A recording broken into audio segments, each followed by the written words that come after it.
Hey guys, welcome back to the show, and on this episode, I'm going to be talking about a film that, even though is classified as science fiction, still presents a scenario that could very well happen.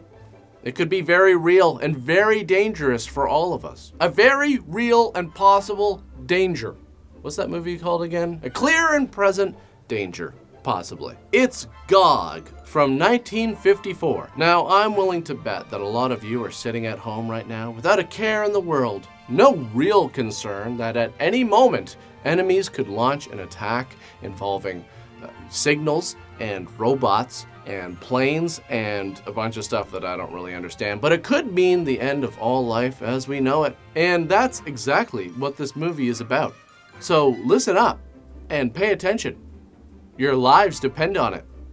Maybe. The movie starts in an underground base where these scientists are working with this monkey. What are they working on, you ask? Well, they put the monkey in this chamber and drop the temperature until the monkey is completely frozen. And then they raise the temperature again to try and revive the monkey. And my God, it actually works. This means they can freeze people before they send them into space, and that will help them survive the trip or something. I just think it's amazing, that back then they were this close to freezing and reviving people. This movie came out back in 1954. Back then, the pinnacle of freezing and reheating technology was the Swanson TV dinner. That's quite a jump to go from a couple slices of turkey to all of this. But honestly, the idea of freezing yourself and then thawing yourself out in the future sounds cool, but I think it would actually kind of suck. At first, I think it would be amazing, to see how the world's changed and all of that. But once that kind of wore off, I think it would just be really disappointing. Seriously, think about it. Imagine someone from 1950 was like, all right, freeze me for 70 years. Yes, thaw me out in the year 2020, the future. Imagine that trade-off, of seeing all this new, cool technology, but also seeing how depressing stuff got at the same time. Anyways, it seems like it was a complete success. So they take the monkey away, and Dr. Kirby goes into the supply room, leaving Dr. Hubertus alone in the freezing chamber, when suddenly the door closes and seals shut, and the computer starts dropping the temperature. Now, I know what you're thinking. This looks like the work of a vengeful ghost. Probably a monkey ghost, like, a past test subject that died during the experiments and now it's out for revenge, which would actually be really interesting, but that's not what's going on here. Trust me, the explanation is nowhere near as cool as a monkey ghost, which is something I think we should see more of in movies. Just think of all the hilarious hijinks. Look at all the crazy stuff they did with monkeys and chimps back in the 90s. Now imagine if they were ghosts. Now that's gonna put some asses in the seats. Anyways, Dr. Shepard is called in to investigate all these mysterious deaths that keep happening in this underground base because, damn it, they might have a traitor in their midst. In comes Joanna with these miniature radar beacons that they found hidden throughout the base. And they start passing them around because, I guess it wouldn't be a good idea to seal the evidence and protect it so that maybe you can check these things for any fingerprints and then cross-reference any prints you find with everyone's prints in the base. I mean, they should have them all on file. This place is super secure. I mean, they analyzed Dr. Shepard's fingerprints when he walked into the base. And this isn't no dog and pony show. I mean, look, they're using an overhead projector, which now you're like, well, who cares? It's just a light and a mirror and a lens. Well, back then, that was some pretty high-tech stuff. I bet one of those overhead projectors probably cost $10,000 and weighed 300 pounds. Things were built to last back then, and they were also built extremely heavy. Everything was like lead or steel or, And you don't even have to look that far back to see evidence of that. Just look at CRT TVs from the 80s and even 90s. You ever try carrying one of those things by yourself? It was like lifting up a small Civil War cannon. Miniature radar beacons. Beautiful precision. We found them hidden. They were sending out a signaling code. It's obvious they were designed to guide in a bomb. So they're all like, holy crap, even though we're so far underground, if they drop a hydrogen bomb on us, we're all dead. Could happen at any time. See the sense of urgency back then in the 50s with bombs and war and stuff? And that's now, we still have that sense of urgency, but it's more just like, holy shit, what did someone say online? Anyways, David gets dressed in his underground base outfit, and look, it turns out he and Joanna have been dating this whole time. My God, this whole place is just one underground pile of secrets. Who knows what else is gonna happen? I don't know. I just hope it's not super disappointing, because I'm expecting this, and that this is going to be pretty intense. So inside the base, they're conducting all these experiments to see how the human body will deal with space travel. Keep in mind, this movie came out before anyone had been in space, which is kind of crazy when you think about it, you know? In less than 70 years, we went from, geez, how are we gonna get people into space, to, hey, this guy's got a lot of money, he can go. Oh wait, this guy's got a lot of money too, and he wants to prove that his dick is bigger than his dick, so now he's gonna go. And look at this. This is the space station they're building, and it's all powered by the sun, but not in the way you'd think. This mirror reflects and focuses the sunlight, which boils a tube of mercury, which creates steam. So yeah, this is a steam-powered space station, which some of you are probably laughing at right now. But you know what? At least they were coming up with ideas. What have you done for the advancement of space travel lately? And look, they're really going into detail about a bunch of this stuff. See, they've got David looking at the sun right now. You're probably thinking, when are they gonna get to the robot and the fire? Well, hey now, I'm sure all of this is very important information. Crucial to the plot. I mean, it's absolutely critical that as an audience, you know all of the stuff that goes on down here in detail. The sun's rays are super powerful, and again, by reflecting the sun's rays, we can light stuff on fire. We've already mentioned this, but here, look, you can actually see the fire this time. And we have all different sizes of mirrors. Look, see, this is what would happen if we took a really big one and aimed it at a city. That's right, it would set things on fire, because again, that's what happens when things get really hot.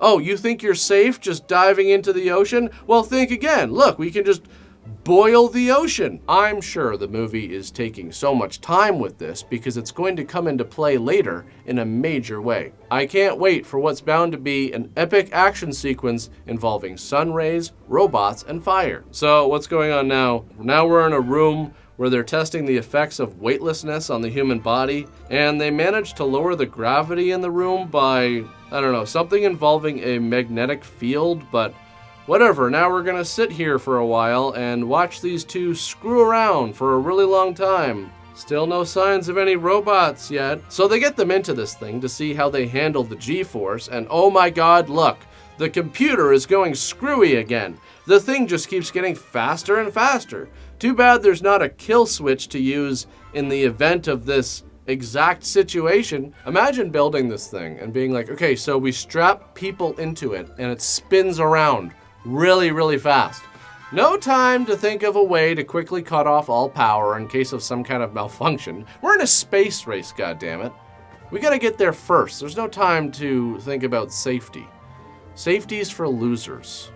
I mean, well, what are you? What are you, one of those people that wears one of those, what do they call those now that they're putting into cars? Safety belts? Okay, now they just gotta rip everything apart, but it's too late. They're dead. So what's going on in this room now? A bunch of tuning forks, and imagine working in a room that sounds like this. That's right.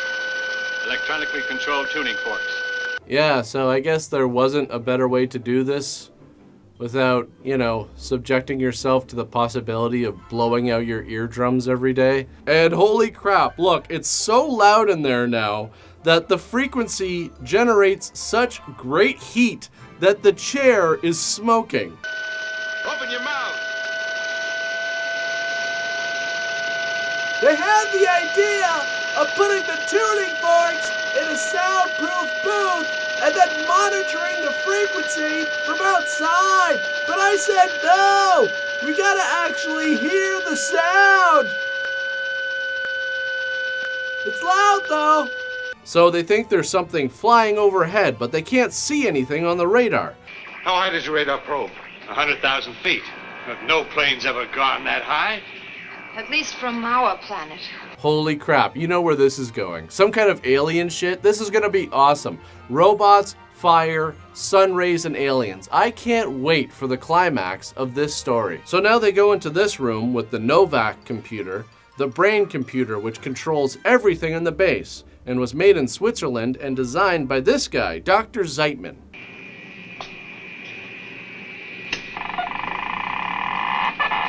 I've always been curious about stuff like this. Like, this guy flips a switch and then starts looking at this light bright panel. What does all of this mean? I mean, I know it looks cool and techy to have these, you know, all these little bulbs going off, but nothing's labeled.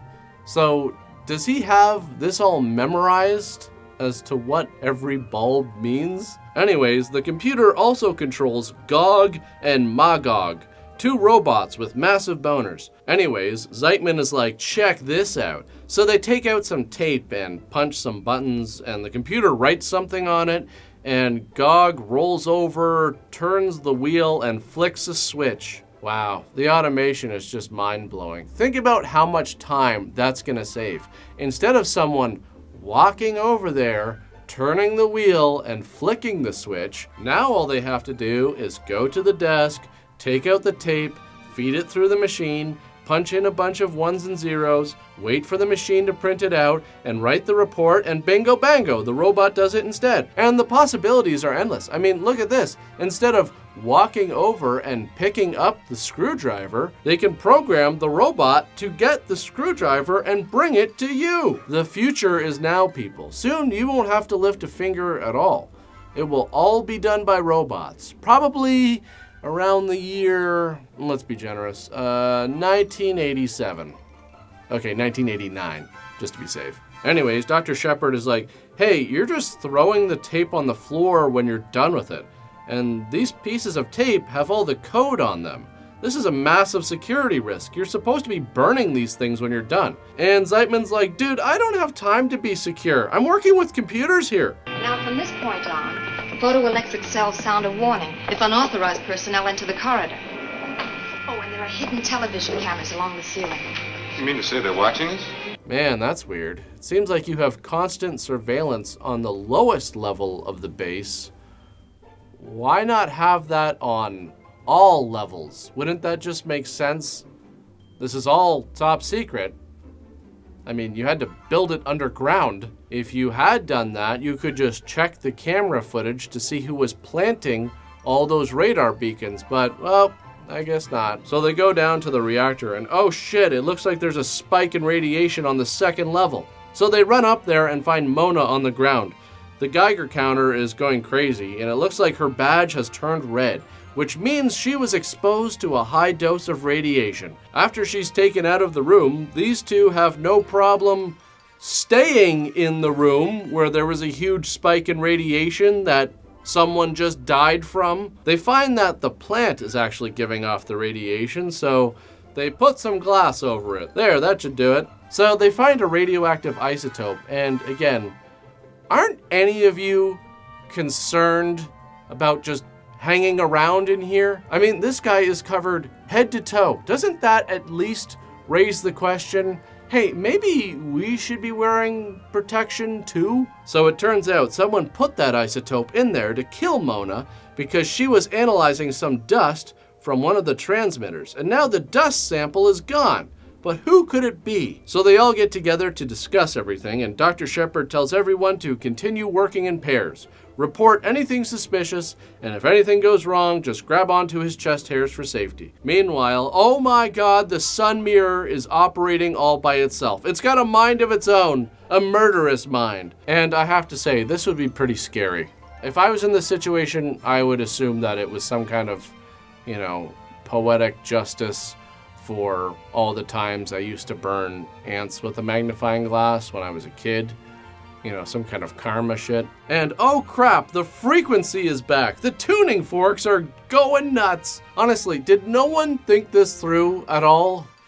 There's no ear protection of any kind in this room whatsoever. So Howard tries cutting the power, but it's no use. He's smoking now. It's all over. Anyways, they're certain that since everything is run through Novak, that whoever is controlling Novak is doing the killing. Okay, here we go. Finally, it's Gog time. Also, Magog is missing. I guess 600 pounds of metal just left the room without this guy noticing, or anyone else in the base for that matter. And oh my god, watch out. Gog is getting its orders from an outside source. We gotta shut this thing down. That's Novak!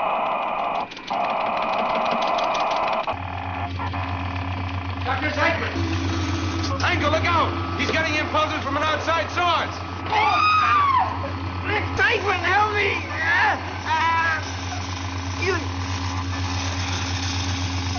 Dr. Zeitman says, you gotta destroy the tubes on its head. And Dr. Shepard decides to use his gun, which I can only assume he's never used before, because instead of, actually aiming the firearm, he just hip fires at this thing, which is always a great way to miss and hit the innocent people who are right next to the target. So Gog kills Zeitman because Dr. Shepard ran out of ammo because he sucks. And then he grabs a flamethrower because even he can't miss with that thing. They get to the atomic pile because Magog is going to destroy the whole base by pulling out the safety rod, which seems like an insanely easy way to start a nuclear disaster, but then again, what do I know? So Shepard puts the safety rod back in, and wow, look at this. This is clearly going well. But eventually, I guess the heat gets to the robot and it explodes. But here comes Gog, and honestly, what the hell is wrong with this guy? You know you're supposed to destroy the tubes on its head. Why don't you swing at those? Eventually, the Air Force gets the spy plane in the sky that's causing this whole thing and blows it up. And that's the end, really. Except that the two of them have been exposed to a lot of radiation. Joanna? Hello, David. Well, it's a fine time to be waking up. What happened? You'll be all right. The doctor says it isn't serious, just a little too much radiation. Actually, it's really serious. Severe radiation poisoning. It's not good. Hello? Oh yeah, why listen to the doctor? What does he know? How do you feel now? Radiant. That's probably the morphine we gave you. That's gonna wear off. Unlike the radiation poisoning. So I guess the explanation is that when the Novak machine was built in Switzerland, enemy agents installed a transmitter into it and then just flew a fiberglass plane over top of the base and sent out instructions, which honestly really makes no sense to me. I mean, how could they have known the moment that this guy walked into the freezing chamber so that they could send down the order to lock it and freeze him? I mean, I could go on and on about this, but the fact is, I just found this ending to be extremely disappointing. And now they're just like, well, it will never happen again. And now we're sending up a miniature space station because everything is cool now. The end. Now, this movie came out in 1954 and was part of the Office of Scientific Investigation trilogy. And it was actually shot in 3D, which, looking back at some of the shots, you can kind of tell that's what they were going for. Again, I was expecting a lot more from the climax in this movie. It wasn't exactly the robot battle I was hoping for, and also I felt the ending just fell really flat. But on that note, that's pretty much it for this one. As usual, thanks for watching, guys, and I'll see you all next time. So they take the monkey away, and Dr. Kirby goes into the supply room. Okay, Mark, when you're writing, how about you make sense? Okay, here, I'm gonna read this. Listen to this. Anyways, it seems like a completely success, so they take the monkey away and Dr. Kirby goes into the supply room, leaving Dr. Hubertus is the freezing chamber alone in the freezing chamber. Anyways, David gets dressed in his underground base outfit, and looks, what?